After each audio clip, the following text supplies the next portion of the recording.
Parsons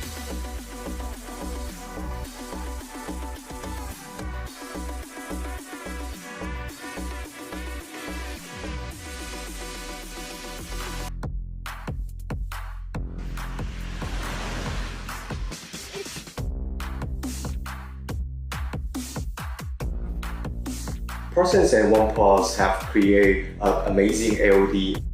So the collab program launched at Parsons School of Design aims to let students to learn the knowledge of mobile operating system, and also from the OnePlus perspective, we can get a lot of inspiration from the generation of the talent designers. AOD has been the main focus for the OS 11 build.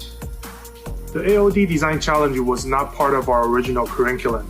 So students provide a variety of ideas and the concepts and the mock-ups, but in the end, it was necessary to comprehensively consider factors such as innovation, technical constraint, energy consumption, and the user benefit. So consider all of these factors in the end, Julie's ideas stood out among many ideas. I wish that the design screen display is not only practical, but can also generate curiosity for the user and their friends. For example, the first idea that I am a Kiwi is finally turns into a colorful barcode. And I worked with her to refine them in line with the technology constraints of our phones, hardware and software. For instance, we worked to reduce the number of active pixels, which would balance the impact of her design with the battery constraints, which we focus on for an AOD feature. From the simple timeline, everyone can see a time they spend with their phone.